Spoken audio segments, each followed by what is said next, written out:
Two of the biggest political names in the state make a visit to the Campus Beautiful. Find out about their visits coming up next on WMLT.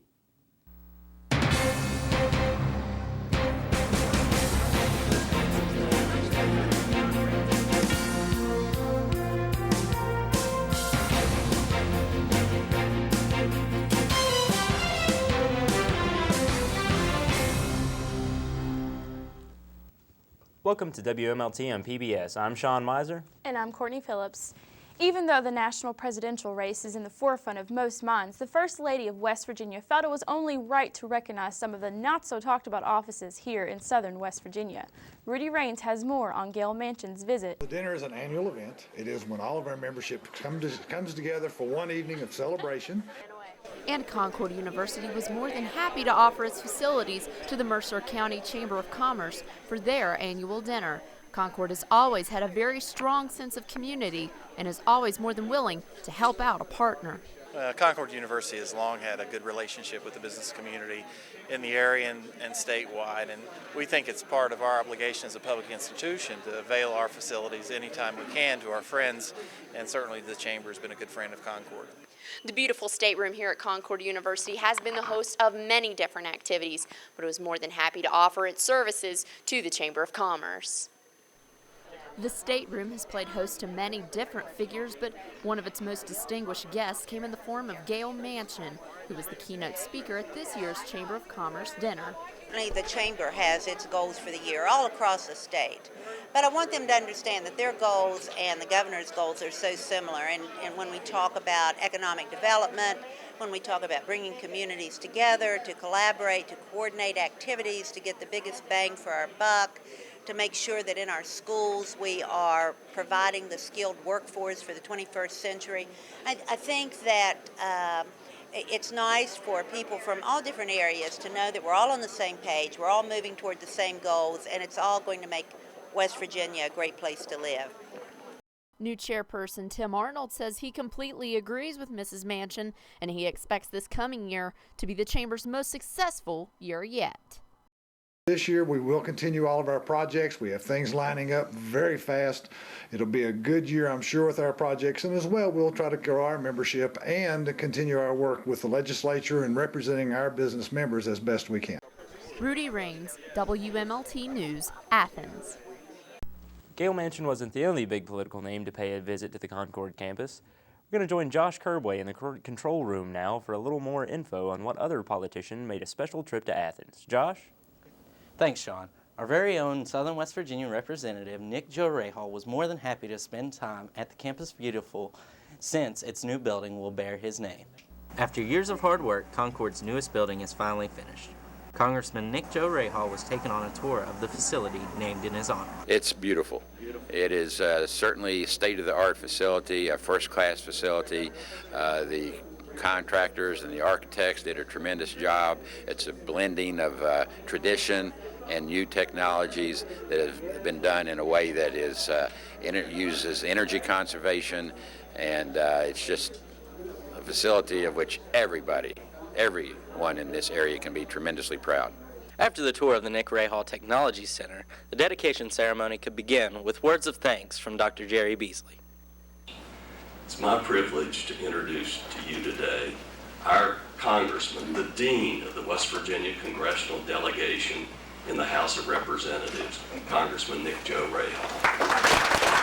The Congressman has high hopes for the new Technology Center and its effects on the community. Here we will incubate small businesses, giving them a nurturing safe harbor, and by stirring in the budding talents of Concord students and unleashing the potential of Southern West Virginia small business community, no one will be able to limit the business opportunities that they can and will hatch here in the new Athens, the Athens of tomorrow. The new Technology Center ensures a bright future for Concord students. Josh Curbway, WMLT News, Athens. The students and staff at Concord are very thankful for the time and donations given by the Congressman and are anxiously awaiting to put the building in full use. Back to you guys. All right, thanks, Josh. After the recent tragedy at Northern Illinois University, many people across the country with concealed weapon permits are wanting to carry guns at public universities for personal safety. There have been many incidents of gun-related violence on university campuses across the nation over the past few years, one of them being Virginia Tech, which hit close to home. Next week, our own Jessica Triola will take an in-depth look at concealed carrying legislation aimed at college campuses across the country. Many times after graduation, it's hard for students to figure out exactly what they want to do with their lives. But luckily on the Concord campus, there are people who are ready and willing to help students find their way. The grad fair was held this past week in the university ballroom to help seniors prepare for their much anticipated graduation day. People were there to aid in ordering invitations, caps and gowns, and class rings, but there was more. Many colleges throughout the state came and set up displays for students looking into different graduate programs, and local businesses gave students a chance to look into their options if they were considering going straight into the workforce. And many different prizes were given away as well, including a class ring, diploma frame, and a $1,500 reduction on loans. February is the month when we celebrate many historical African American leaders. Concord's own Black Student Union recently sponsored a blood drive for the American Red Cross and did so in spirit of Black History Month. Sean Meisner has more on this worthy cause. Here at Concord University Student Center, students of all ethnicities gather for friends and food. During Black History Month, students are more conscious of the importance of African American contributions to society. I like that we have a black candidate for president and a woman candidate for president. That's pretty cool.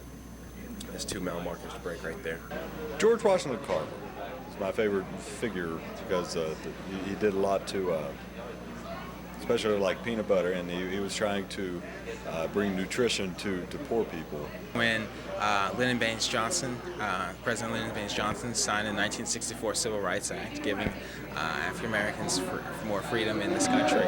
One of the most important events in this February's Black History Month is a blood drive sponsored by the Black Student Union and the Red Cross.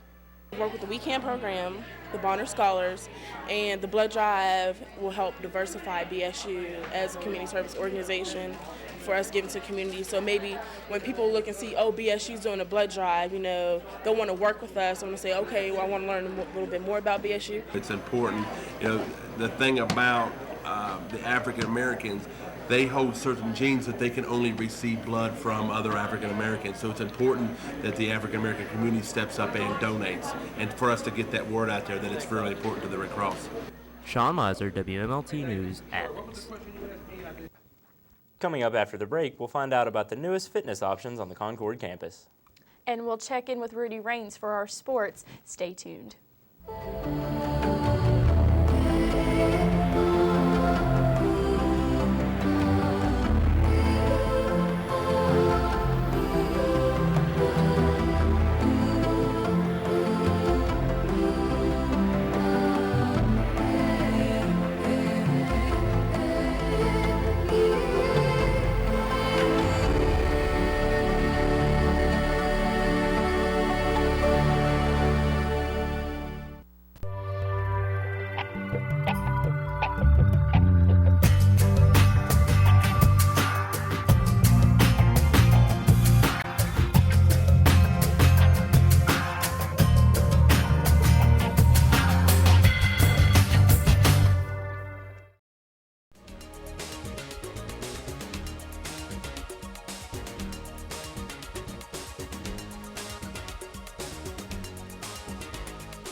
Welcome back to WMLT. We're going to send it on over to Rudy Raines now for the latest in sports. Rudy, what do you have for us today? All right, thanks a lot, Sean.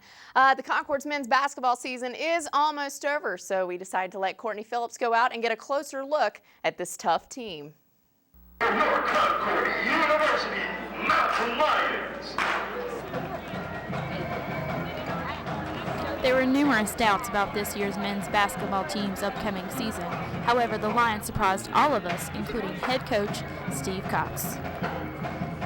Well, we've had an interesting year, kind of an up and down year. We started better really than we expected with 5 wins in December. We had a really tough January where we got down and had a tough stretch. but the kids have bounced back really well, and here at the latter part of the season, we're on a 6-game win streak right now, so we feel like we have a chance to finish strong, and we're just trying to finish as high as we can in the conference for a good seed in the tournament. The team puts in about 16 hours of practice during a week on the court, in addition to individual practice done by the players to prepare for all the upcoming games. During team practice, the focus is mainly on setting up their offense with the help of a few key players. You know, generally speaking, we've had the history of having a pretty good offensive team. And this year it's taken a while to develop, but here, and I'd say the last month or so, we've kind of put our offense together where we're getting contributions from a lot of different people. Danny Parker leads our scoring inside, and when we're getting outside scoring from Matt Parker and Anthony Lansdowne. Mountain Lions and Concord fans know the surprising season wouldn't be possible without the efforts of head coach Steve Cox. Cox he's very cool. I mean, he tells us what to do, and we just listen to him and everything. So, I mean, we just follow him, and that's how we on this winning streak right now. The players continue to work hard and prepare for the last 3 games. With WMLT, I'm Courtney Phillips. And maybe the best thing about this men's basketball team is the fact they are more than willing to help others in need. Earlier this month, the men's and women's basketball teams brought out a new uniform color, and that color was pink. The men's team wore Playing for the Cure shirts during their warm-ups, and the Lady Lions wore bright pink socks throughout their game to show support for breast cancer awareness. And numerous other NCAA schools participated in this event, including NC State and Rutgers University. And one former West Virginia State baseball player has been fighting for his life the last few weeks. 24-year-old Kyle Jones fell backwards down some stairs at a friend's Putnam County home. Kyle was in very critical condition at Charleston's CAMC Hospital due to numerous complications such as a head injury, fluid in his lungs, and a collapsed lung. Unfortunately, the former first-team All-American had no insurance. So a fund to help raise money for his hospital bill has been arranged by the Fifth Third Bank in Hurricane, West Virginia. If you would like to donate to help Kyle, then you can send your donation to the Kids for Kyle Fund, care of Fifth Third Bank, 3049 Mount Vernon Road, Hurricane, West Virginia, 25526. The bank is located near the All Bases Covered Baseball Academy, where Jones works and gives around 50 baseball lessons a week to local kids. And Sean, I'm glad to hear the last week we found out Kyle has made vast improvements as far as health goes. It's good to hear, and I'm sure he still has plenty of people praying. Definitely keep those prayers going. Well, thank you, Rudy. The students at Concord University have a healthier future in sight. The new fitness center project is now starting to take shape. The fitness center will be located in the cafeteria in North Towers and will include aerobic equipment. Students can expect the fitness center to be open around the end of March.